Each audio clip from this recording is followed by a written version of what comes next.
A very warm welcome once again. My name is Wayne Chia, and I'm one of the team members of TBNAsia. For those of you who may not be as familiar with TBNAsia, the Transformational Business Network Asia is a nonprofit that believes in fighting poverty through enterprise. We take an ecosystems approach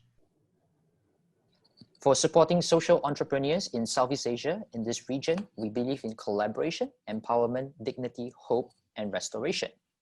Speaking of ecosystems approach, we believe in poverty alleviation through our 5 pillars. The Social Enterprise Training Hub, or SEF for short, is the one that I'm personally leading, where we support high potential social enterprises and try to maximize their potential by getting them investment ready. The Expertise Network is basically expertise or skill-based volunteering. We will talk quite a bit about that today. Basically, what we are saying is you can be doing what you are best at, whether you are a lawyer, an accountant, a salesperson, or a marketing person, and you can still be contributing to social impact. Conference and events, this is the one that we are all in today, where we try to connect the different stakeholders to create more synergistic impact. Investors Club is a new initiative that we are launching probably in June, where we invite people who are new to the impact investment space who would like to learn more and try out a couple of actual investments. Find out more, stay tuned. The Resilience Program is what we are channeling all the proceeds of our ticket sales and sponsorship to. The Resilience Program has 3 legs. We matchmake between founders and social enterprises, funders and social enterprises. We create small targeted grants where we help the community be more productive. And we are also piloting the Resilience Fund, which is a small debt financing vehicle in Malaysia and Indonesia. Now, this conference would not have been possible if not for our generous sponsors and supporters. So we just would like to thank all of you very much for helping us to make this conference happen. And as you can see from the turnout, I think we are all really benefiting from this conference. Before we proceed and jump into the main session for today, we just want to make sure that you have filled out all your polls. And yes, we are just taking a quick look. We have a good spread from the majority coming from social enterprises, non-social enterprise private sectors, non-profits, we have governments, we have academic education, we have foundations. So we do have quite a huge spread. So thank you very much for being here and a warm welcome once again. Now let me introduce you the session for today. Okay, you're in for a real treat because this is probably the largest panel we have in this whole conference, where we actually have 6 speakers.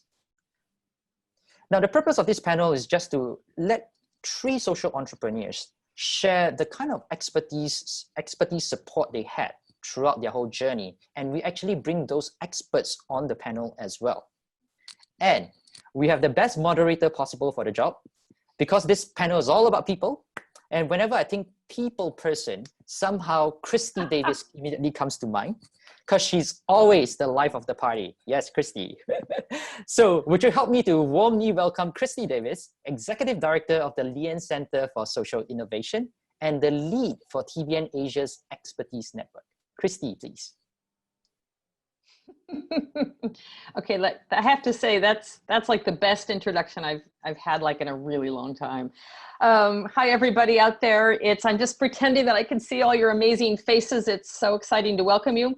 And what's exciting is the 6 people that you're going to meet over the next hour and a bit. Amazing conversations across teams, actually. So the way we've got 6 speakers, but actually I'm kind of looking at them as pairs, because they're coming to us actually talking about the relationship that they have with each other, which I think is going to be very special, very authentic, and quite special to all of us today. So I'm going just to dig right in. We're going to just kind of go around the room and ask them to introduce themselves and we'll get started with Sharon. So Sharon, we'll just kick it right off to you. Tell us about yourself, your business, your role, and then please throw that ball to your partner. Sure. Thanks. Hi everyone. It's nice to meet everyone. My name is Sharon, and I've been a CEO 3 times in my life. I've worked for others before in a general managing role, and then traveled around the world. Now, in the course of starting 3 businesses since I was 25, one thing I've learned is that you may have a very good start, but business is about longevity, and building a business is really hard work.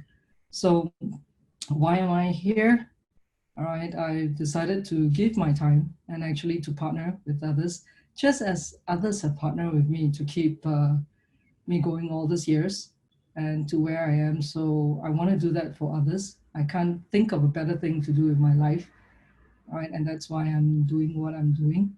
I bring to my partner, Tamara, who will introduce herself, expertise coming from an industry that I know quite well because of my past, but also with strategy, business models. And I like to think that when I mentor someone, I really believe in them, and so I'm like their cheerleading team. So on to Tamara. Thank you so much, Sharon. My name is Tamara Wu. So I'm the co-founder and CEO of Liberty Society. We're a fashion house that empowers refugees. About more than 20 refugee makers in Bogor, Indonesia currently that we work with. We supplement them with tailoring, training, community of support, and of course, livelihood opportunities. We provide shirts for both customers like us with basic and workwear, but also for corporations with corporate merchandising. It's really been such a pleasure to know Sharon as my mentor and our mentor. Just think about the first pair is black t-shirt and the frame in the back. That's group 1. Great. Thank you, Sharon, and thank you, Tamara. All right, let's go to Jackie Yap. Jackie, why don't you introduce yourself, and then why don't you toss the ball to your partner? Sure. Hi, everyone. My name is Jackie. I'm the founder and CEO of TBNAsia. So, by the way, my partner is the one in the Hawaii t-shirt. And as you can see from my background, I got a nice beach. But by the way, that's a virtual background. My name is here and all this. So in case you're confused with Jackie Yap and Jackie Hawking much later, then you can find out and identify that with the name on top here. That's the purpose for it. So I would like to throw the ball. By the way, what we do in TBNAsia is that we convert agricultural waste into energy, into solid biofuel. And we actually currently at the first stage where we sell it to the retail, which is the restaurant. Well, they're heavily affected right now, but as you can see from my face and my background, we are pretty positive and the light is shining on my face right now. So with that, I would like to throw the ball to Josh. Yes, I'm right here, and I'm so glad to be able to be part of this network. TBN is doing an amazing work. I've been journeying through these last 2 years. I'm original from Brazil, but I've been working in Southeast Asia for the last 14 years. I work in East Timor as a field director from an NGO from Singapore, and in human development, especially fighting poverty. And I was in this transition as I work in Singapore, and now I'm based in Bandung, Indonesia. And I have a small company that gives the support for emergent leaders that are less privileged. And that's not the case of Jackie. Jackie's already flying forward and up. And I've been the last semester work with him in this coaching platform that I'm being supporting him, because that's part of my passion, is to see young leaders with their ideas move into a business proposal that they can only see the business. And my part was to come along and be a mirror for his personal development as well as his engagement in his business as well. It's been a pleasure to work with smart young guys like you. Make me feel looking younger. That's why I get my t-shirt.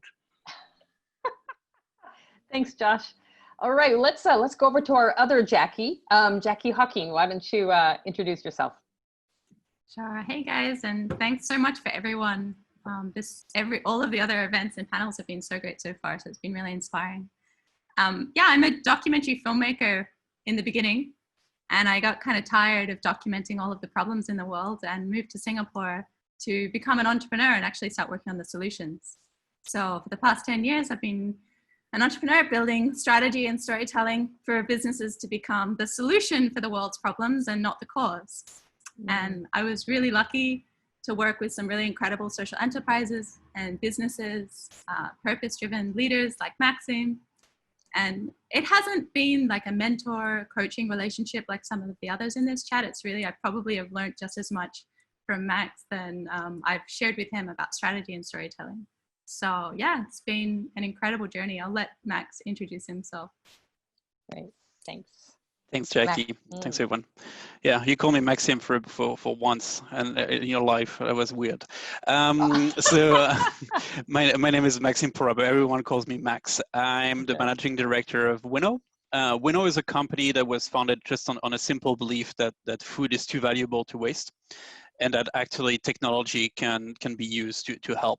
So in similar way that what Jackie explains, we try to look at the problem and turning into an opportunity, and seeing how technology and data could actually help reduce food waste in the hospitality sector, but also to be able to tell the story and to create a movement of how people can be really reactive and understand that food waste is something that doesn't make sense. We all love food. We all need food, and it shouldn't be wasted. And when we see that 1/3 of all the food that is produced is wasted, it doesn't make sense. So I needed someone to help me how to help all this cooperation to understand that it's not only a physical and a financial reason to do that, but it is also a good thing to do. So Jackie was really helpful to help us and also our customer shout about this issue. I'm already inspired, and we've only just done the introductions, for heaven's sakes. That's so great. So actually, for everybody out there in the audience, be thinking of your questions. We've actually got a really nice chunk of time for your questions. So we please just see this as one big fireside chat. Whatever questions you have or comments, please start to load them into, I think it's enabled, Wayne, isn't it? They can start to put their questions into the Q&A, yeah? So absolutely. Yep, so just start thinking and loading those in there, and we'll be taking those as we go along. But actually, I'm going to go back to tomorrow, because I mean, it's amazing. You're hiring folks that are refugees or otherwise would be refugees, and providing them with a means to learn how to create things and to have a livelihood. At what point did you decide you needed help? You're the boss, right? I mean, you've got the vision, you're building this amazing business. At what point did you decide, I need some help, and this is the kind of help? And then what did you do to go find Sharon? Can you tell us a little bit about your story? Yes, for sure. So Liberty Society is a part of SET, Social Entrepreneurship Training Hub, which is off TBN. Me and Jackie Yap is one of the cohort in the first cohort. Wayne connected us to Sharon Lim, who's also in the fashion industry like mine, right? But really the timing was super God-given, if I can say, because COVID hit us. Retail was hugely impacted. About 50 to 60% of our business was down. We were starting from the business model of business B2C, consignment-based, retail stores. All of that shut down, 4 stores shut down. And we know we really need another business model to sustain our runway. So with Sharon, it really was just the perfect case and scenario for, one, her giving us expertise on the future of fashion outlook itself, because she's been there on the global scale. Secondly, because our relationship in this panel is very special because we are the only women-to-women kind of mentor partners.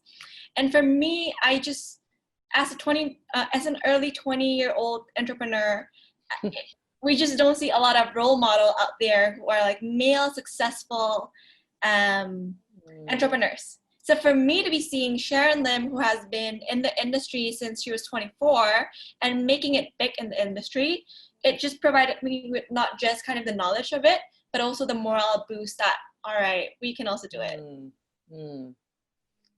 Sharon, how do you respond to that? Wow. That says it all, right? No, but right. I think it's really a God-given moment as well for, you know, for how I left kind of like the traditional fashion industry and then went into what I believe it's the, you know, taking the industry into something more sustainable, definitely something a whole lot more sustainable, the business strategy and everything else. So leaving an international corporate like Tommy Hilfiger and then embarking on something digitizing or digital technology for the fashion industry. In the early 2003, it was hard work. And I didn't have Jackie then to help me with storytelling. All right, so it was a lot of trying to help people to look and see things differently, right? Which is also why I really appreciate not just sure in my business we really work we do work with some of the bigger name brands and all, but what I see really different is when I came across TBN and then I met Tamara. What was really inspiring for me, she's very inspiring. So what I was really inspired was how people that are starting business and starting the fashion business is already starting on the right foot. And that's amazing to me, you know, to see someone young start on the right foot. And as much as possible, this is why I was really excited to also pair up with her and do what I can to give her as much runway as she needs to keep going, because I think this is the right thing to do. So it's a very God-given kind of moment. I've really enjoyed working with Tamara as well. She's very, very bright, very fast, you know. So when I work with a lot of some of the corporates and all, I wish there was a lot more Tamaras there. You know, then my whole movement of sustainability would go a lot faster. So Sharon, so you are a business mentor, but you also see yourself as you said, a cheerleader, an encourager, but your initial role was as a business mentor to Tamara. Is that correct? Right. Okay, Yeah. got it. So, okay. So let me just now, I'm going to go back to Jackie Yap. Because actually Josh had talked about, he's a coach to you. So maybe could you talk a little bit about your relationship and what does Josh do for you? Yeah, sure. Apart from lifting the light and all these things, so I would like to go a little bit more detail about the difference between coaching and mentoring. I mean, business mentor and or you can talk about like sport mentor. So the relationship is very much, of course, it's like a mixture of stuff, but then the primary objective is kind of different. So coaching, as I understand, there might be different definition out there. I don't want to give any official definition. That me and Josh understand it is that it focuses on the entrepreneurs, because a lot of the time where people are talking about how doing, how can I advise on your business, the entrepreneurs are often being left out. And this time around, Seth is bringing in this particular aspect. I appreciate it very much. Like, just want to talk a little bit of my background, of my situations, right? So I have been with TBN for the past 5 years. I mean, with TBN as in like, I've been attending all their events, like being part of it. And then it's just like a network just keep evolving. And this particular point where we realize that we need to focus on the entrepreneurs, that is really important. If there's more incubator out there, like somebody in the audience and all that, I wish that you could have such program as well to focus more on the entrepreneurs so that they can share vulnerabilities, because sometimes we are kind of by default that we need to share our strengths. We need to share that we have to be positive. But with Josh, it's like, it's so intimate to the personal level that I can share with him that I feel like giving up, that kind of feeling. And Josh was like, you know what? Okay, I will talk about more on the advisors and all this kind of things there, but I would like to throw maybe back the questions to Josh, like, or maybe Christy, you want to ask him something, but this is the different in the relationship that we have. It's more for the entrepreneurs. Yeah, I No, think carry on. Yeah. yeah, I think what Jackie is going through is a privilege that his generation and people that are able to be involved in a set program like has been established by TBN is very helpful. There is a exchange, and my role with Jackie was being a good listener, someone that can spot the blind place where he cannot see, not only towards the business plan, especially in this new reality of COVID-19. There's a lot of shifting and there's a lot of changing, and emotional intelligence is necessary for this whole transition, and be able to come along and see from someone from outside. We can realize angles of his thinking process that I believe I become a mirror for himself. So he was able to process that. And even though it was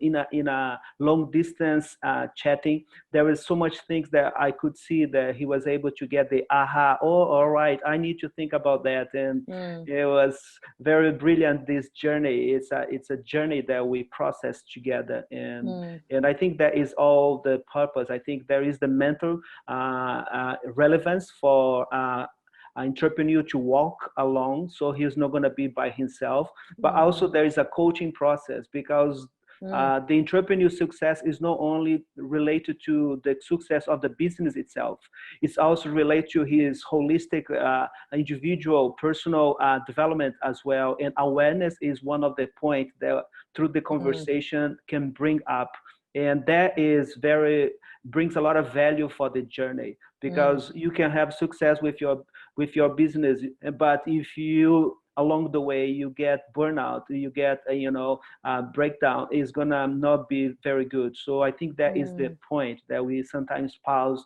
and we can not only consider the business success in this new situation, but also the entrepreneur itself. So that's really special. You're talking about very, very personal things, personal development, EQ. Those are the things that are kind of behind. Sometimes we see them as behind the scenes or the softer things, and yet they're critical success factors for a successful entrepreneur, aren't they? That's amazing. Thanks, Josh. So I'm just going to move over to Max, which is who on my screen is sitting right next to Josh. And Max, what's the role that Jackie has played with you, and how did you know you needed help, and exactly what is her role with you? Is she a specialist advisor? Is she a technical advisor? Is she a coach? How does she support you? She supports me in every way you mention. In a way, I started and really she's a specialist on being able to tell a story in different ways, and really why we went to Jackie and via story. It was because sometimes we are so used to what we do, and we have all this information that are very clear for us, but it's not necessarily crystal clear for the public and for the people who are going to impact. So she was able to kind of take what I know and what our company know by in our data, and turn it into some things that really resonate with people in a fast way. So that was basically to just help me rephrase everything that I'm saying in a less complicated way and more accessible for everyone. So let's try to get away from this, which is a very technical term, to something that everyone would understand. Jackie, what would you say in response to that? Yeah, it all comes down to audience, right? Like, the reason I call myself a systems entrepreneur is that all of these problems are so interconnected for different audiences. And when you look at food waste, on one angle, you have to speak to, for example, the hotel chain, right? That wants to reduce their food waste. But on the other side, you've got the guests in the hotel and the people that care about food waste, that want to get involved in this movement that can promote the kind of software that they have. So there's multiple audience types. And I think one of the biggest losses when any social entrepreneur, and to any social entrepreneur listening right now, is really important to think about your vision and your story and how that applies across your entire business, and all the different audiences that you have. And I see that Ariane already kind of mentioned that question. When you've got these two different types of stories, how do you communicate it? And I think that's what I had the most fun with Max, because it really is a huge systemic problem. Food waste affects everyone. I think like 70% of all of our fresh water goes to feeding animals and growing agriculture, right? So this is not just food, this is everything. So having that big problem and being able to think, okay, this is exciting. How do we tell this story to everybody while at the same time being really targeted to specific audiences was definitely a lot of fun. So let's unpack that one a little bit, Jackie, because I see Ariani's question in the chat as well, which is how do you balance storytelling with the vast array of stakeholders and the audience? So you've got some that are maybe they're sitting in Singapore, you know, and maybe you have others that are in a rural neighborhood in Indonesia somewhere. And how do you, Max, how has working with Jackie helped you to tailor your message so you don't feel like you're leaving people out, but you're able to deliver a holistic message? How have you managed that storytelling piece? So one of the most important point of the storytelling, it was not only to give it to all the external audience, but also the internal audience. And one of the key things, it was to be able to replicate the mission and the vision that Jackie mentioned we have in our company with everyone that works with us, because that's where it starts. Is everyone understand why we're doing this and share this message? It will be seen at every level of the company and at every level of the service. And to answer to this question, by equipping everyone in the company in the mission and be able to articulate it, it will reflect on the services and provide it across the different audience, and it doesn't become anymore a sales pitch or something like this, but really like a family selling something or group selling something that has a real meaning behind it. And once you can articulate this internally and externally, I think it attracts a little bit more. But I'm not the expert on storytelling, so Jackie, please take it. Well, actually, that's so interesting, Max. I want to bring it over to Tamara for a moment, because you've got a very diverse stakeholder group. You're working with people that are refugees or former refugees, if I understand, but you're selling to those of us that are attending this conference, those of us that are perhaps sitting around this table, as it were, this fireside chat. How do you manage storytelling across such a diverse array of stakeholders? How do you keep it authentic? Yes. I think Jackie and Max would agree on it. The story has to come from them. So instead of what my internal team, marketing team, hey, I think we should brainstorm A, B, C, and D and try to implement that on them, a really cool experience would actually be, why don't you give the cameras to them? What story do they want to portray? I see Jackie's just like, yes. Because people get empathy I call it empathy fatigue. They're just so tired of like being so empathetic, and so the world is just so overwhelmed with their problems. So the way that we try to solve that is, okay, what are it's very hope-filled and future-oriented. So that's one. And secondly, we get this all the time. Why are you helping refugees and not Indonesians? That's where it comes up. We are humans after all, so kind of just bringing that common red line of like humanity instead of specific people groups. Got it. Jackie, would you have anything to share on just how you manage the storytelling piece across your diverse stakeholder groups? Yeah, sure. Regarding to storytelling, because we have gone through up and down. I mean, the differences between, I think because we are me and Tamara, we are all in the first cohort of SEF. So basically, in that particular journey, so we have spent 5 years in this in the company, in building up the company. And of course, in the past 5 years, I would say it's like going all the way up and then just go all the way down.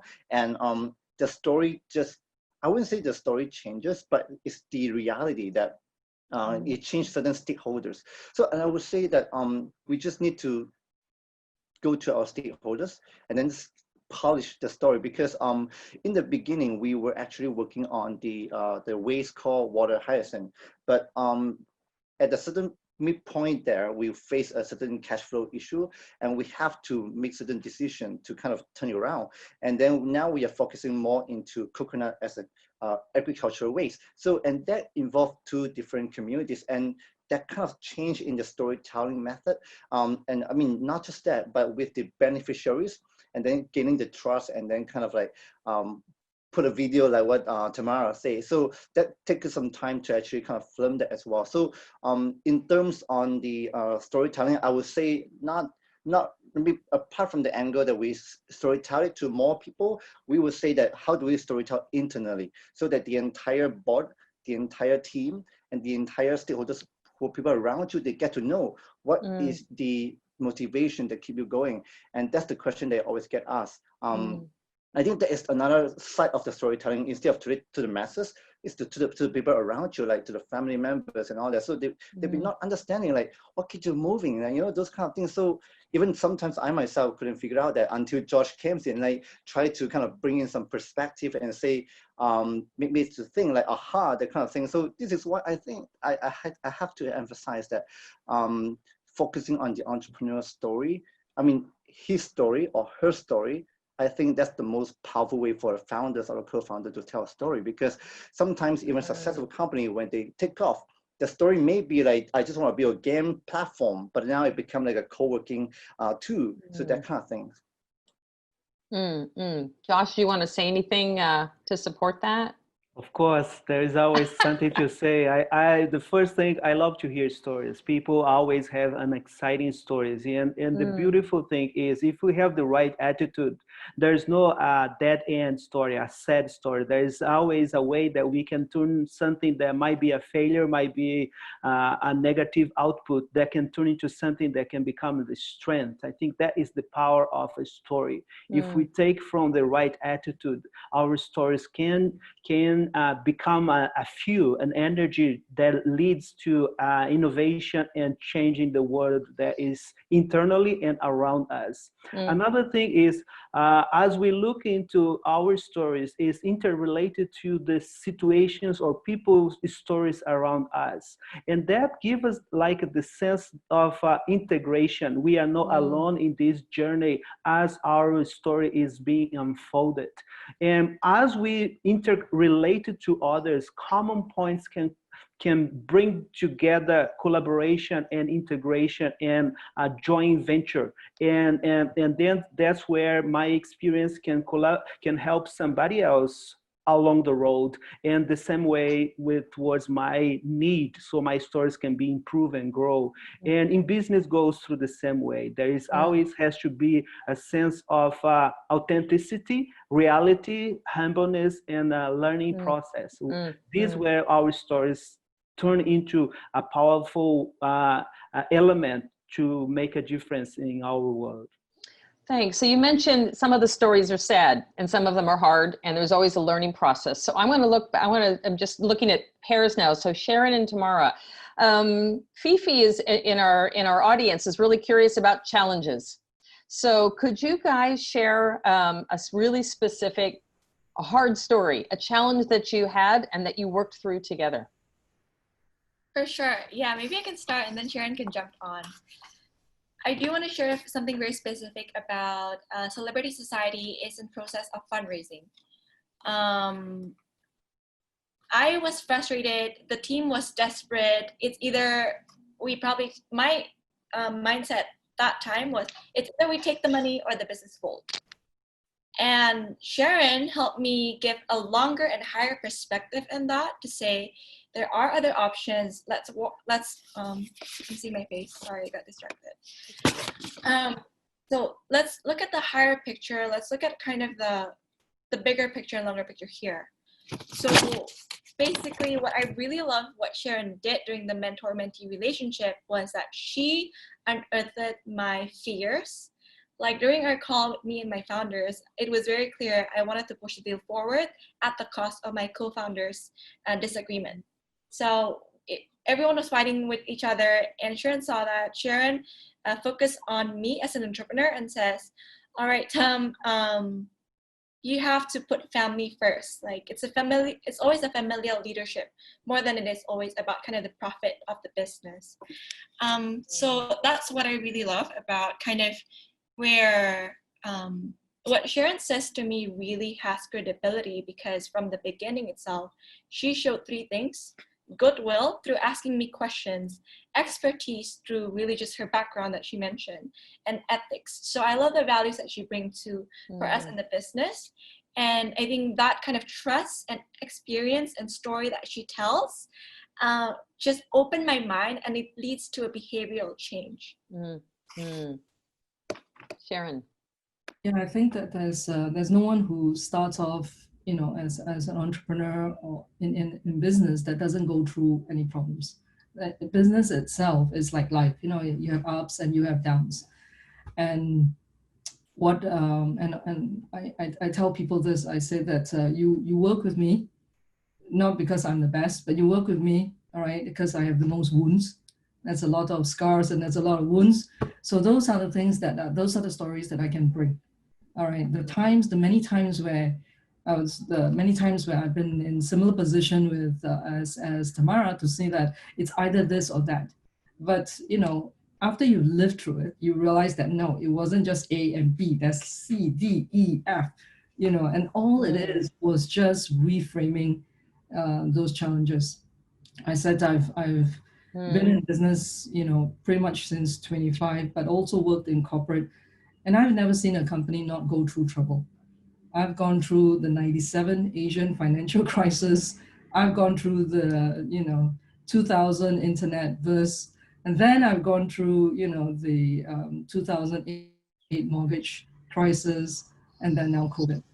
It's becoming something that I anticipate. It's becoming something, you don't go through it and think you know it all, but you definitely go through it enough to understand that there's more than just what you see, you know, that you can live through this. If we can reframe this, we can get on the other side. And it's always now looking at, after you face a crisis, is looking at the other side. So that I think was the start of our relationship pretty much after we met very quickly. I think in 2 weeks, COVID hit. And then, yeah, we were supposed to go to Jakarta. And I said, I'd love to go to Bogor to visit the factory, and let me do it. And then everything was canceled because of COVID, and we took it all online. Yeah. But I understood what she was going through, because it's, you understand. But innovation, I tell people, innovation is not just tech, right? Innovation is how we think. Innovation is what we create new. And innovation comes through empathy. If we could stand while the world is going through all the problems, if we could stand in the foot of someone, all right, then we could together innovate together. And so that's what and it's things that I think I can bring to the table. Yeah. Thank you, Sharon. So Max, tell us about a really hard time or a challenge that you've worked through with Jackie. No times are very hard with working with Jackie. So okay. the situation. No. Let me rephrase the question. Would you like me to tell all the hard times working with Max? Do I need to swap that? Yeah. Yeah. No, Max, go ahead.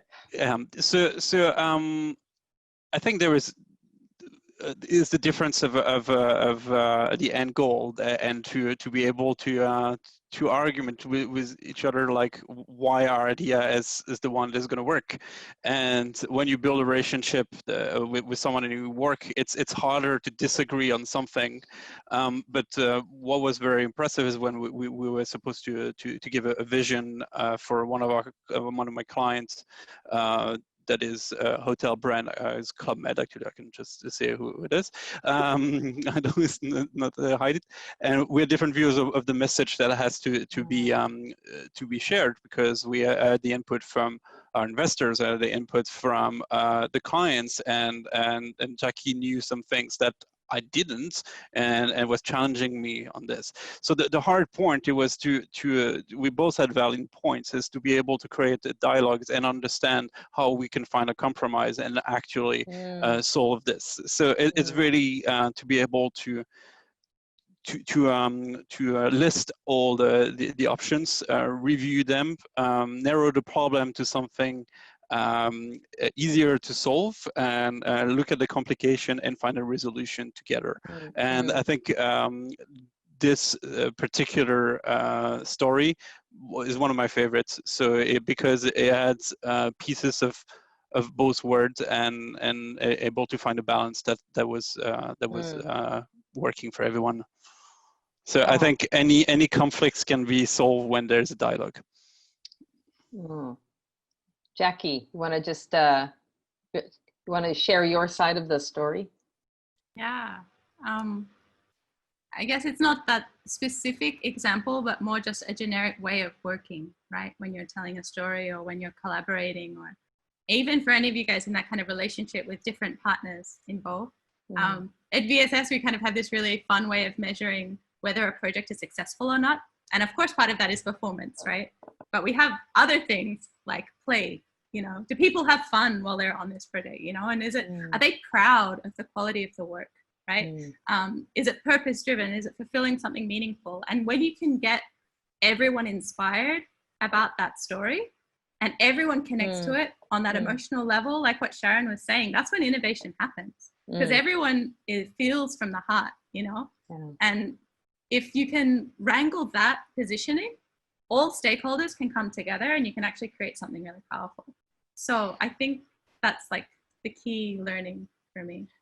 So actually just staying with you, Jackie, for a second, and then maybe we'll toss it over to Josh for a second. One of the questions in the Q&A is from Melvin, which is, what kind of chemistry is needed to make a mentor-mentee relationship work? And I'm looking at the six of you, and I mean, I can see the affection across my screen, which is no small feat in a virtual environment. And this is, I think what we're talking about is this, there's a chemistry here. So Jackie Hawking, I mean, can you just explore that a little bit more? Yeah, I think chemistry comes from good communication. It definitely obviously comes from how well you connect with the purpose, right? If you're really mission aligned, you're really purpose driven, you can connect on that, but that's not enough, because maybe you have different ways that you approach the problem, right? So communication and the way you communicate is really, really important. And I would recommend everyone on this call to read a book called Radical Candor. And I think that's a really great way of caring personally is just as important as challenging directly, right? And you can have a way with your mentor or your mentee, it works on both sides, to care personally so that person feels cared for, they feel loved, they feel inspired, and then challenge directly. And the more caring you are, the more you can challenge. And there's this beautiful, it's this beautiful antithesis at the end where you have the perfect communication style. And I think that's where the best magic happens. When I can work with my partners and say, that is absolutely wrong, but they know how much, we care for each other and we both care about the purpose. I think that's really exciting. So Josh, do you agree with that? Yeah, I think communication is the channel that is a process in the element of hearing and also speaking, and I think that this, especially the hearing point, is one of the main elements to be connected, that we develop the empathy, that we can be there for the individual. I think this mindfulness of being there to see the angles that the individual is not. Sometimes in the entrepreneurship, when they are dealing with their teams, when they are dealing with their partners or facing the suppliers, they might not have that pause moment that a mentorship can bring to the individual, that he knows that there is a mentor that is going to be there for him and for what he cares through his business. I think that is a very important space that he can settle himself, that he can focus in the really what really matters in the point. Sometimes they cannot find this in an everyday working situation, and mentoring is kind of a window that comes aside that can give you that perspective, that there's no pressure, there is no a demand, but there is a relationship. I think communication will lead to a professional relationship that is outside. That's, I think, is very relevant for this season, having those individuals that can come along and create that environment. Yeah, I want to add a little bit on that as well, because when I look into communication, and I remember what Josh said, the space, right? So think about an analogy where it's like a highway. So you got a highway where you have one way to the north, one way to the south, and then along the highway you have rest station, right? So the rest station is what as an analogy for space, because it's like sometimes it's not just enough for you to just keep talking, keep convincing, keep comforting. The people need space, and that space is like it's the allowable period for you to stop talking. I mean, in a way, stop talking, but then you have your own space to think about it. And I think Josh really did that a lot on me. Like, he gave me a lot of space to think about what is really the thing that's happening right now. How do we focus on the new reality and all these things? So basically, apart from communication, the space is as important as basically doing nothing is as important as doing something. Actually, I love that you said that, Jackie, because I think something that we're all challenged by, especially right now, is there's so much noise everywhere. I mean, it's just, what do we do? And it's a scary time. And actually, nobody has the answers right now, but there's lots of noise out there. So Sharon, one of the questions also from Serene out in our audience is, what are successful ingredients for this great relationship, this mentor-mentee engagement to achieve the goals, you know, whether it's, you know, financial, you know, obviously there's the social impact piece. So we've talked about communication and allowing the space for the entrepreneur, but what else would you add to that list? Yeah, I think that one of the things that Jackie mentioned earlier on, it's also having an aligned mission. I think right from the start, Tamara and I have one aligned, you know, there's something that aligned both of us together is, in fact, one of the first questions I asked her is, so whose business is it, you know? And then we align on that this is God's business, right? So I said, okay, so now that we align on something, the rest of it, you know, we find commonalities, we find where we meet, and we accept that we are very different. If you look at the two of us, we are very different, okay? And but we find commonalities. And as a mentor, I think one of the things that's important to me is it's also to give that space, realize it's not your own business. It's not your business, it's her business, all right?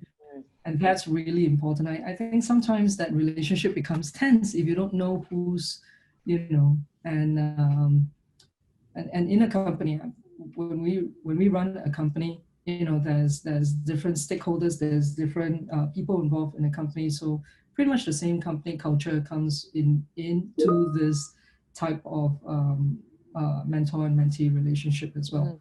In a company, that's also, you don't try to tell people because you're the boss. It doesn't work like that, right? You come together, and we really I recognize she has a lot of strength. I recognize her strength. I recognize her fears, and the whole caring, being authentic. I think you come across really authentically. That's why you're doing what you're doing, because you want to be authentic in it. If you don't have the answers, I don't have all the answers all the time, all right? But it doesn't, I don't need to have all the answers. I just need to walk along with her. There's some things already, you know, the technicalities of things are, you know, can go 50 or 60% of the way. The balance 40% of the way is just being there for her to, you know, that she can fall back on if there is. And that's where I think all the things that we have talked about are really important in this type of relationship, you know, and communication. We take, right from the start, I asked her if it was okay that we make it every week. And she said yes. And then we set a time, we set a date, and that's it. I set up a calendar for the rest of the year. You know, I want to space it, and that's it. There's no out for her. Okay. And we spend that time together. Yeah, I do want to add, I think also on the mentee part where constancy of Sharon has just been like mind-blowing for the entrepreneur itself. But from my part, it's very important if like I need that space, I communicate it directly to her. Concretely, as what Sharon was saying, with giving me space and what that looks like for me to kind of own up to my decision, is when we're trying to pivot our business model to try from consignment-based to subscription-based selling boxes. She gave us all the references, the case studies, challenges potentially, and all that. We tried it for MVP it for 2 weeks. It didn't work out in Indonesia. And then we came back to her and say, hey, this is not working. What do we do next? And she, what I really loved was her response was like, no, I think you should do this, blah, blah, blah, blah, blah. But she was just basically very open to me making mistakes and then continuing forward. That's so interesting. So just quickly, there's a question in the chat. I want to make sure and grab it before I move on to something else, which is for you mentors, how many mentees, whether you're an advisor or whatever your focus is, how many mentees can you manage at one time?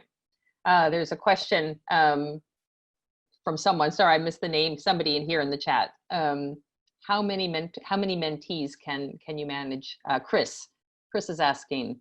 Is all? I mean, what's reasonable, just from a practical perspective? Jackie Hawking. Max is the only client we work with. You know, it's just he's the only. Yeah, it's really hard to balance time, right? Yeah. Especially being from a consultancy level, not from a coach level, because you do build the same kinds of relationships you would as if you're coaching, but you're also building those relationships with your team and growing that. So for us, it's a really fine line, but I wouldn't say for us it would be any more than 5, because there's 5 days in a week, right? So you want to be able to be fully dedicated at any time to be able to really drop everything and solve their problems if you need to. Right. But if it was a one-on-one coaching, I think maybe Josh or Sharon would be better to answer that question. Yeah. Josh. Jackie just tossed that ball to you. All right, I see that it's depend on the time and the engagement. I think there is no capacity for people to be more involved if they are full-time. Most of us, we do have our own business. We are involved in other activities as well. But I think is relate more is not the amount, but is the quality that you give. For some people, you might need to get much more into the engagement. You know, as more the trust and the closeness comes, easier is to process. You know, it depends from case to case. But I think is element of time. And availability from each one, then it depends on the schedule. Yes. Okay. Yep. Sharon, what do you think? Yeah, I think it also depends on the individual, the character and the personality of the individual. I know that once I have 2 mentors or mentees that I take on, Tamara and someone else, and I know that I'm the sort of person that will try to give them as much time. So if they get stuck in something, I'm not going to say take a back seat until I have time to do it, right? So being business owner and running as a corporation that runs in 3 time zone, okay. So for me, I know that this is what I want to do for the mentee, and I think that 2 for me is good. All right, because then I have time to really build the relationship.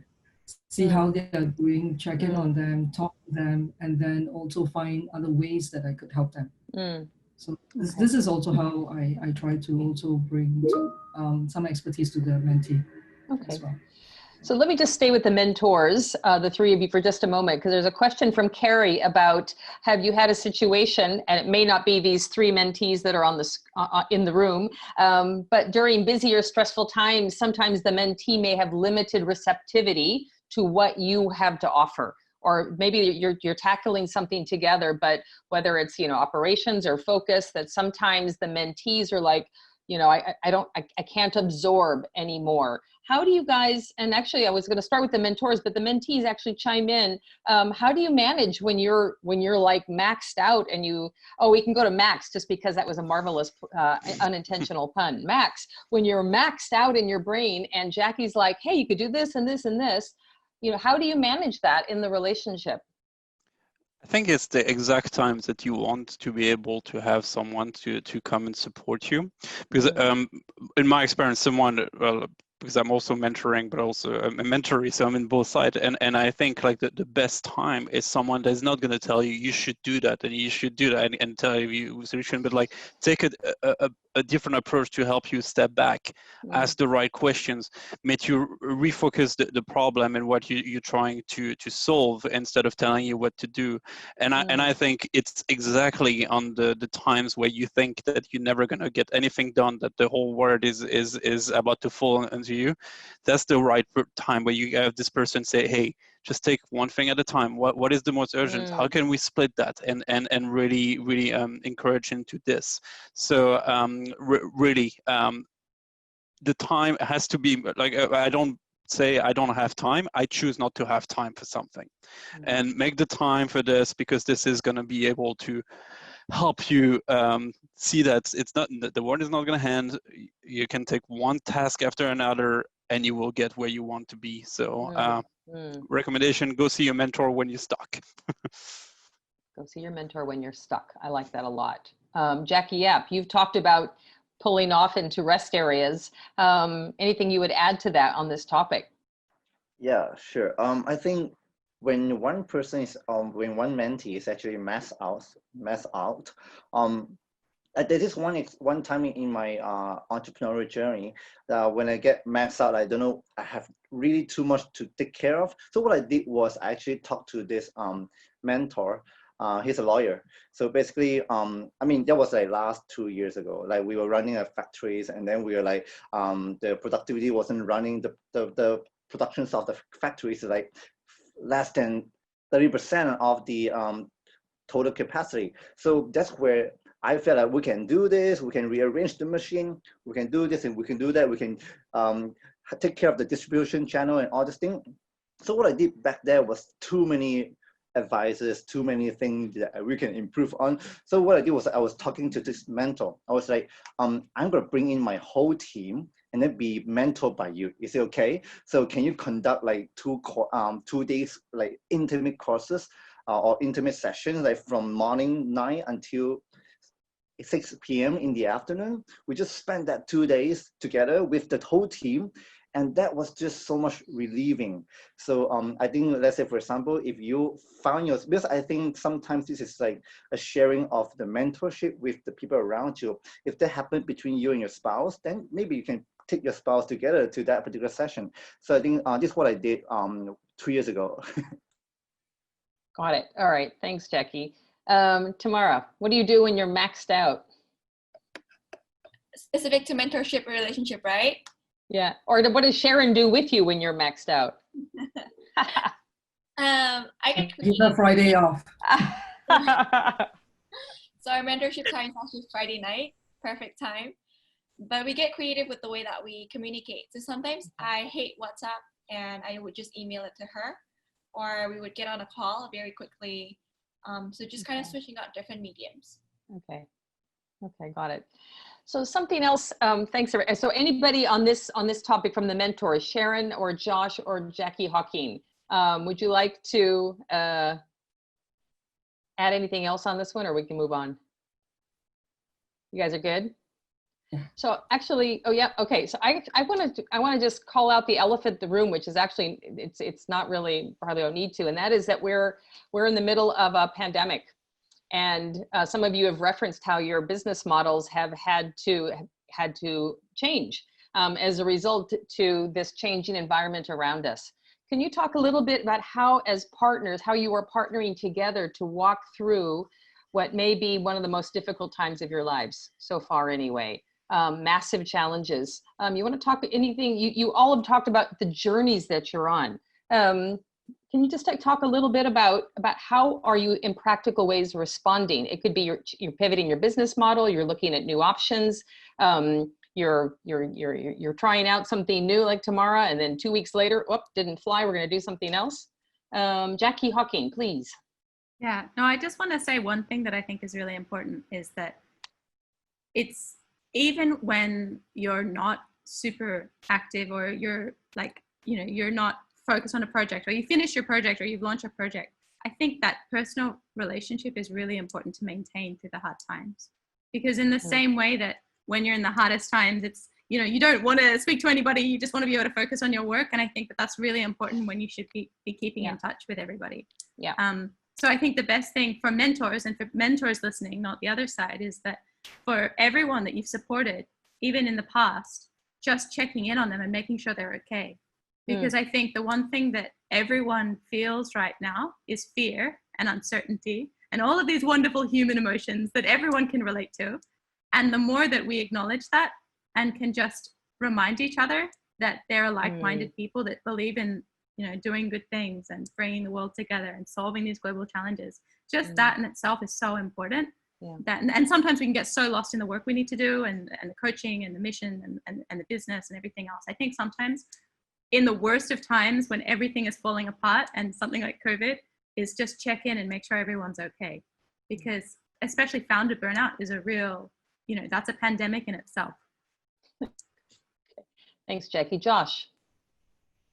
I think it is important for us to understand that what we do is a reflection from who we are and our mission, and in response to the things around us. I think when environment change, our mission and vision, if it's still strong and consolidated, and we are able to process and redesign ourselves in a new reality, we're not going to be far from our mission and vision. It's just a contextualization. As quick we are able to redefine ourselves in this new reality, we will be somehow aligned to our mission and vision for life, for our business, and it will just change strategy. You know, I think that flexibility is important. Sometimes it's just, okay, what I'm doing, how can I do in this new environment?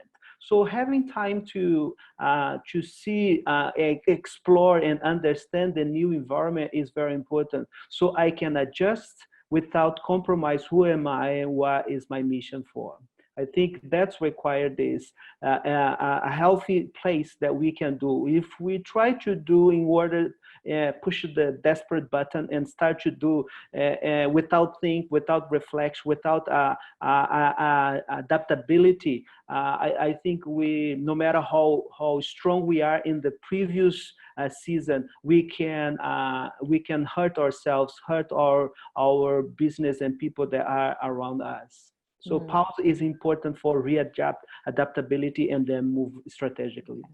Okay, thank you, Josh. Sharon. Yeah, I do agree that once you have your core beliefs and your core conviction of why you're doing what you're doing, the forms of it can change with time. All right. So in every crisis, I have learned, in every crisis itself is actually a chance to reinvent and to bring. But it doesn't mean that your core values or how you do things, your delivery model may change.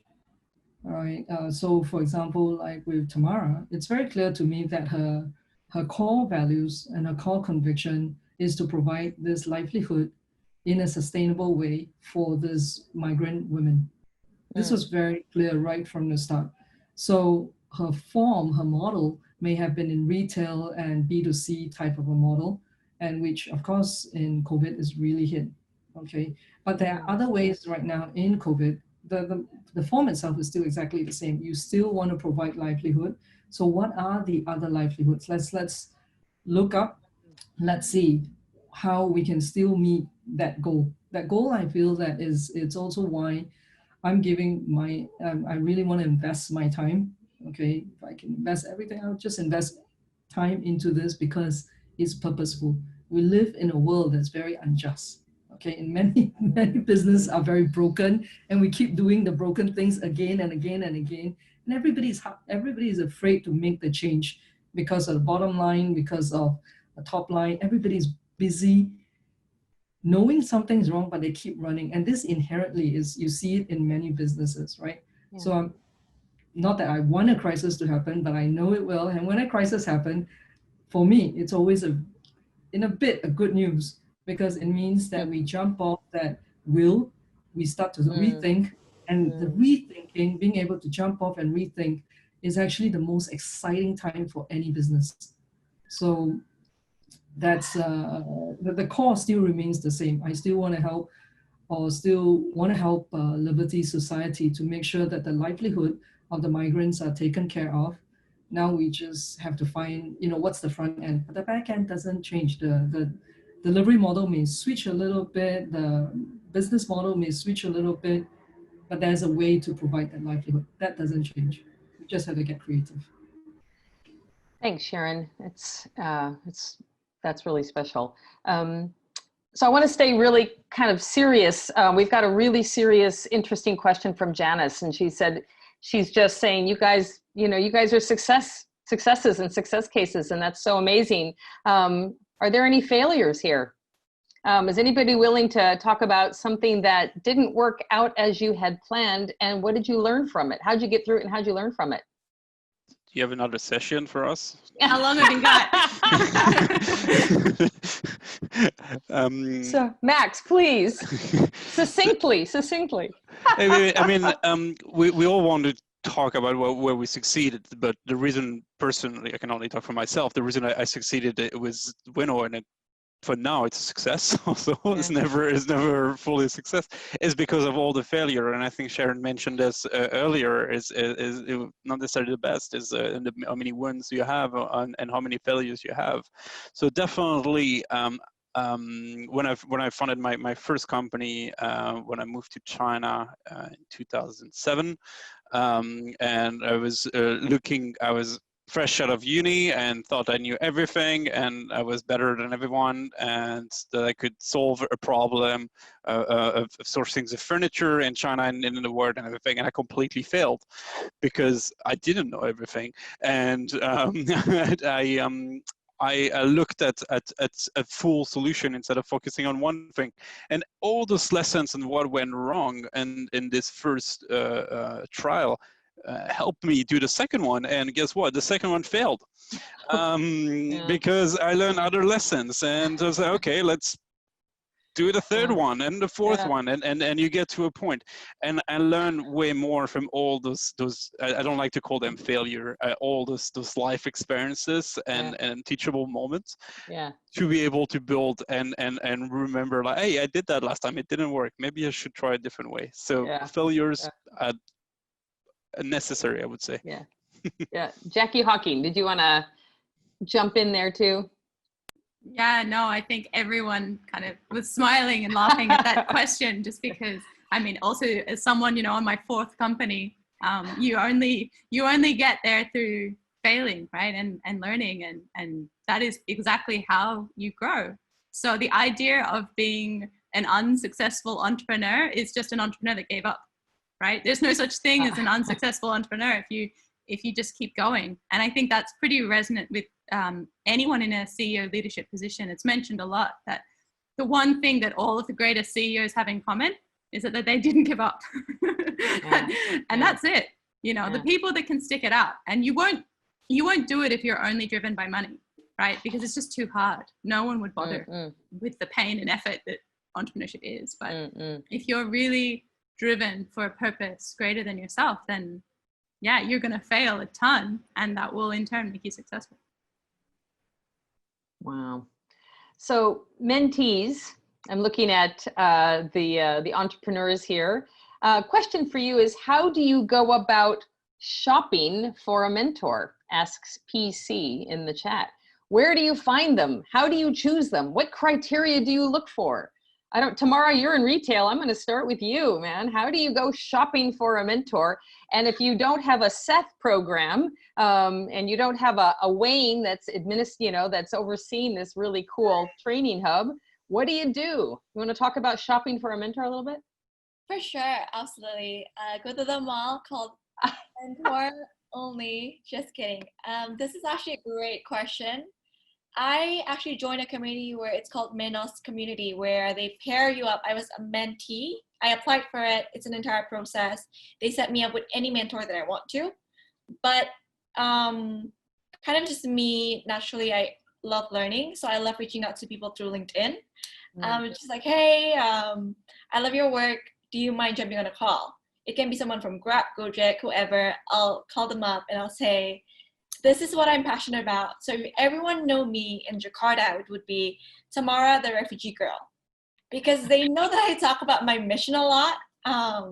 So people associate that kind of word with me, and they know exactly what I'm about. So whenever the community knows someone who is actually with the same passion, they would tell me, hey, you should talk up to that girl Tamara. She's like crazy about this. So that's kind of like how I go shopping, by first, of course, putting myself out there in the sales department. Okay, cool. Jackie Yap, how do you shop? I mean, I wear the same shirt every single day, so I don't shop. But that's the retail perspective or fashion perspective. I have like 10 of this same color T-shirt. But anyway, so I would say, as fluffy as they sound, faith. So I mean, wow, that's very fluffy, right? So when faith put you guys together, then that's where you guys start talking, I remember one of my seed investor is a person that I met in Zurich. So it's like, in this one networking event, so it's like I found this guy, and rare Asian. When you're in Europe countries, you tend to. I mean, particularly, I tend to look for black hair Asian, and then talk. So when we start talking, I was like, "Arigato gozaimashita." So I thought he's a Japanese. So then we start talking for the next 5 hours, and I think maybe just faith, and then eventually 7 months down the road, we get into the venture together. So, but I think that's the fluffy way to say it, right? But something more tangible that I kind of feel like is something that is very counterintuitive. Like, people want to show how strong they are, how worth investing your time with me they are, that kind of angle. I would say it's the courage to share your vulnerabilities, because people around just want to help. I mean, if you want to share your strong side, you want to impress them and say, you got to stick with me around for the next 10 years. I might be the next Jeff Bezos, that kind of thing. So that is maybe a different thinking, because not all of us are Jeff Bezos, right? So I would say it goes accordingly with what we are having the theme here today, which is CEO need support too, right? So normally the way that I did it is like, I share them, you see, this is a problem that I'm facing right now. I don't know how to move around, and then they'll start, pointing here, directions here, let me link it up here. And I think that's really powerful. And maybe at the end of the day, it's the faith that put you together. It sounds fluffy, but I throughout my 5 years experience, it is one of the strongest foundation in the ecosystem that the people that I've met that kept me going until today. So it's very powerful. Okay, thank you, Jackie. So Max, you want to conclude this shopping topic on how do you shop for your mentor? Yeah, I think there's an algorithm that recommend the right one for me. Because I think I agree with Jackie. Like, there's a little bit of faith. You meet people that come to your life at a point that really helping, and it's about like to recognize that this person is here and taking the chance to engage. Very often, like when I was younger, I thought a coach was or a mentor or anyone was going to be someone that was going to validate everything that I say and just be like, oh, you're great, and like, you're right, and everyone else is wrong. And that's now what I realized that I need to avoid. I need someone that I can trust, that I have a great relationship with, but is able to tell me, yeah, you're not great. You could be, if you listen, if you do this and everything. So it's about finding someone that arrive at the right time in your life, but it's also like the person that tell you that your idea is not so great. So Max, I'm just a follow-up question from Eugene. Since you've been on both sides of the equation, a mentee and a mentor, how do you know when it's time to change or to move on? Or how do you know when you're done, in a sense, with that relationship? I think you're never really done with a good mentor. I think it's not going to be a regular conversation, so whatever, but someone is going to be a mentor for the rest of your life. My first mentor that I met in university is still my mentor, and I still call him once in a while just to get this. And I don't think there is an expiry date on a mentor. It becomes and the coolest thing is when the mentor becomes at least the mentee as well. We reach to a point that we all become a little bit more experienced, I hope, and we can actually exchange this, and I think that's why it's the relationship that stays for life, hopefully. Yeah.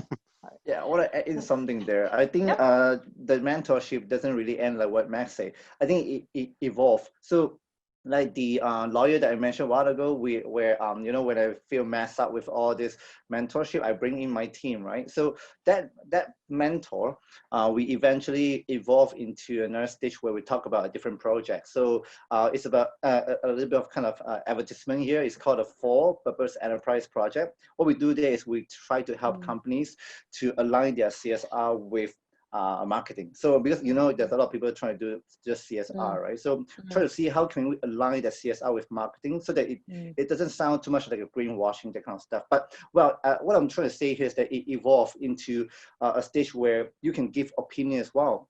Now you're asking each other to work on stuff. So that kind of things, yeah. Got it. Tamara, what else besides mentoring would you as a founder or CEO need? I mean, what other resources do you need that's one of the questions that's in the chat. Yeah. What other help, what other assistance would be helpful? It can go a lot of ways, like funding or networks, right? For me, it was expertise that I needed. So for sure, like mentorship, but also a community of friends, especially for female founders. Huge on that is for me to be able to have kind of just a friend that I can rant to, who's also a fellow startup founders, for me to get support in. So still in the theme of relational support, because that's like probably 70% of what a CEO would need support in. People can disagree, but I think that's what has been huge for me, to have that formal kind of mentorship, but also the informal kind where I can just kind of get a drink with my friend and be like, this is my problem, is that for you too? Yeah, great. Thank you so much. Okay, I want to actually switch back to the mentors here. I'm just conscious of we're wrapping things up a little bit here, but we've got a couple of great more questions. So I'm just going to ask the forbearance here of our panelists.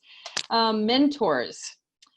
You inspire others through your experience and expertise, but how do you inspire yourselves and keep going? So how do you charge your own batteries, Sharon? Yeah, we are not only, there's not just a mentor and mentee. Max said, we also, I've had the privilege of having really amazing people walk with me in my journey as well. And they remain, really good friends over the years. And I think I've learned from these guys how to do it for others as well. So the recharging time, I think everyone is a little different, but everyone needs someone to walk with. Sometimes a listening ear, a lot of times just relooking, because I think a lot of times entrepreneurs put themselves in a very bad position. They're always thinking about their business, and this is a typical entrepreneur, okay? You give yourself to your beliefs, you bootstrap, you kill yourself, you're really hard on yourself. That's an entrepreneur. Out of 10, I seldom find, okay, I do find some that live the high life, but most entrepreneurs who are very convicted, especially social type of enterprises, the founders themselves have deep beliefs, and therefore they give so much of themselves, all right, and put themselves through so much that at times I find that it's important. Building a business is a long-term thing, all right? You, as Jackie said, you just don't give up. So how do you make sure you don't give up? You know what? You got to treat yourself a little better, all right? You got to know that you first have to live well. If you don't live well, you don't have the mental capacity or the emotional capacity to actually bring your ideas or your conviction to pass. So that's what I think is really important. Besides having people walk with you, it's also rethinking, giving yourself time, and not feeling guilty about taking rest. One of the things I advocate a lot, is please rest to work. It's not work to rest. Please learn to rest and then have that capacity. That's when you have the capacity to face the business. So that's how I do it. Josh? Thank you. Yeah. Josh, you've been tagged. So right on. I think the best mentors are those who are also value the position of being a mentor. I think that is the chain that needs to be developed through life. In a long range, those who really success are those who have people coming alongside, and that's where we build the mentorship process. If I have people above me, I can also pass on something to those that are next to me and those that are in the progression of emerging. I think that's the exchanging process that becomes the riches that we learn by receiving, we learn by sharing, we learn by giving, and this process can come through through all the different direction. You know, I don't only receive from those that are older and wise than me. I can also, through a process, can learn from those that are just beginning their journey. The element is being teachable, is being open. If we are really open, we will be learned. And if we're really open, we will looking for that kind of a mentorship process. Can be in a very chemistry kind of bumping with one another, but if you are not aware, if you're not open for that, it's not gonna make it, it's not gonna match. But if we are open, we're gonna get. But also in our days, through the technology and networking, there is a new generation. I remember in my 20s and 30s, I looking for that type of mentorship. But in that time, the mindset was, if you have a weakness and limitation, you hide. And I think now the millennials, the whole dynamic has changed.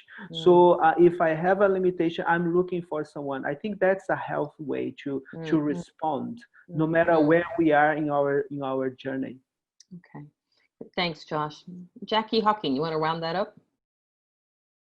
Yeah, it's a really good question.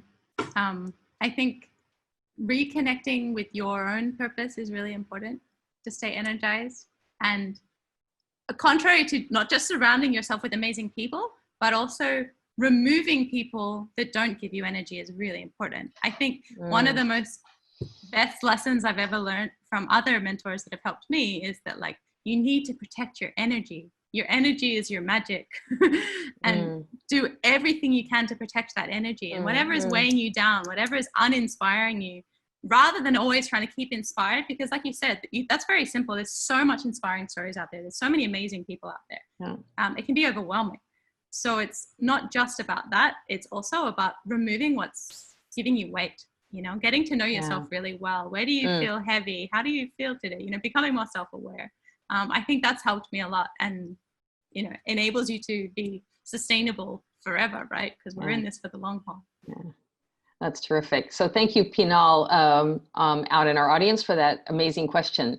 So actually that's just a wonderful, inspiring note to almost finish on. But actually, as we wrap this up, I'd actually like to wrap it up with our entrepreneurs, with our founders. And perhaps I could ask Max and Jackie, Yap and Tamara, just, I guess, a piece of advice or a piece of counsel to the folks that are out there. What would you like to leave this audience with? Max. That's a broad question. It is. So you can do anything you want with that. I think the one of the most important thing is just to keep going and not hesitate to say when something is not going right. Just say, it's not going right for me. Let's take a step back. Let's try to analyze this, and let's try to find the people who are going to help me. Maybe finding this. You're not invincible. You don't have to do everything on your own. I know I'm guilty of this, of trying to control everything and overdoing it. But after you lose your energy, you lose your focus, and you cannot actually fulfill the missions that you really want to do. So take a step back and look for help. Help is there. Thanks, Max. Jackie, up. Yeah, I want to take a moment of time to look into the sentence said by Ray Dalio in the recent tech talk that he gave. We are now in a crisis that we need to rebuild the economy, right? So, but we need to build a fairer economy. So, if there's a support that you in the audience would like to contribute, so ask yourself: are you a policymaker? Are you a consumer? Are you a hedge fund manager? Or perhaps an investor, right? So, is there a way for you to alter your policy to the new reality, or to build, be a part of building a fairer economy? So if you're a consumer, would you choose to buy a product from a fairer businesses where you might take a little bit more of energy to do your due diligence and all this thing? So if we can all do that, a fairer economy will be rebuilt, and not just building a machine that will keep breaking down and breaking down. So the advice that I would love to give to any aspiring entrepreneurs out there, well, I mean, those are more of like what we need as an entrepreneur, but for the aspiring entrepreneur out there, the first thing is to know that you can't control anything or everything. It's like, first of all, you might be thinking that I'm so smart, that's why I'm an entrepreneur. So why can I just get over this thing and all this thing? I mean, come on, boys and girls, you just can't control everything. So that was the mistake that I made. I put myself to blame and to say, why can't I get over this thing? Why is this thing happen to me? Those kind of things. So number two is definitely experiment new ideas. As in like, this is the best time for you to understand yourself more. You've been spending a lot more time the world outside you. Maybe try to look for a moment of time to look within. What's your strength? What's your uniqueness as an entrepreneur? And get to know yourself. And after you know yourself, then only you can know the people around you. Get to know your employees. Maybe if you're not having a company right now, get to know your friends a little bit better. Get to know your brothers, your siblings. Maybe you've been working so hard. Now you are working remotely. You're working from home. So try to you know, because you know I have two brothers. Sometimes I blame myself for not spending enough time with them. But right now I get to know them better. I play some games like, you know, FIFA, this kind of thing. So this is something that I would like to give it to you guys. Yeah. Thank you, Jackie. Thank you. All right, Tamara, go for it, girl. I know you're almost out of juice. No, we've spoken so much, and it's been really, really beneficial even for me, but I'd love to just leave it in the context of mentorship experience, where come into that mentorship with a clear vision and expectation and outcome, and even a period of time. That is usually useful and leads to a greater percentage of it being successful. What Sharon told me was the vision is not a product or service, it's an impact. Because we're TBN as well, I would kind of leave it at that, because have that very clear vision, even in that mentorship itself, towards something greater. That is a perfect closer for this amazing panel. So just everyone out there in Cyberland, please put your hands together for this amazing panel. You guys are just so special, and thank you so much for your time. I'm actually going to turn it back over to Wayne, who I have to say is an entrepreneur himself, has built companies, has taught me a lot about how to build a company, kind of, sort of, that needless to say, I'm obviously not doing anymore, but that's another one of those other stories that we can save for another panel. So Wayne, it's over to you, my friend. Thank you. Thank you so much, Christy, for leading such an engaging panel. I really had fun, and I kind of like felt that we could have gone on for another hour or so, but it's close to dinner time for our kind folks on the line, so we got to release them for dinner. So next steps. Okay. First and foremost, we will ask you to join us. And when we say join us, what do we mean? Now, you've heard the term SET being mentioned a few times. In case you missed it right at the start, it stands for Social Enterprise Training Hub. It is an investment readiness program for high potential social enterprises. Now, if you're a social entrepreneur and you kind of think that, hey, I think that's me, well, we want to talk to you.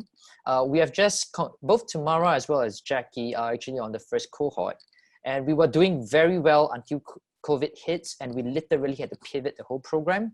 Now we are actually thinking how we should best conduct cohort 2. So we are actually having a bit of a follow-up session happening next Tuesday, where we will do a bit of an introduction, as well as we would like to get a bit of a feedback and turn this into a bit of a co-creation session where we can get some of your feedback on how do we continue doing this in probably a virtual format, at least until the end of the year.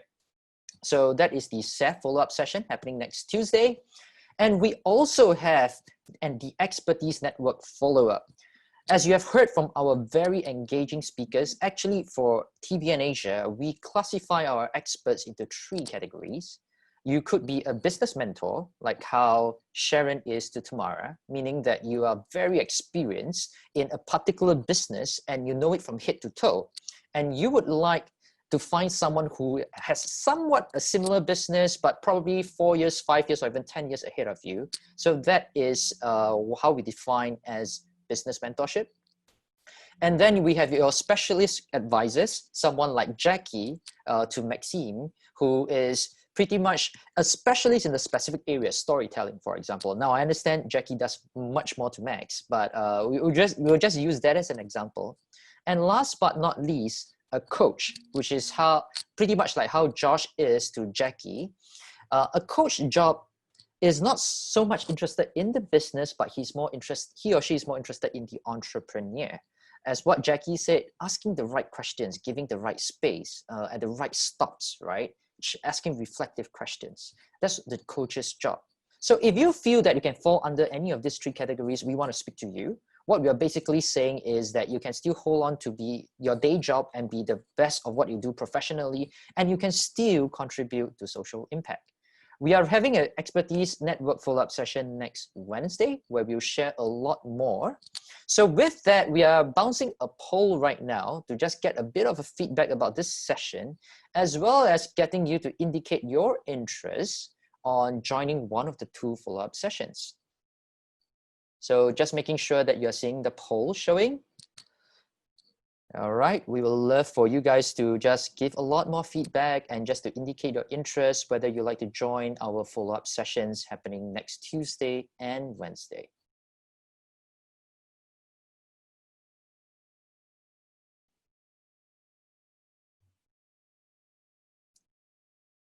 All right, just give it a couple of seconds before I move on to the next slide.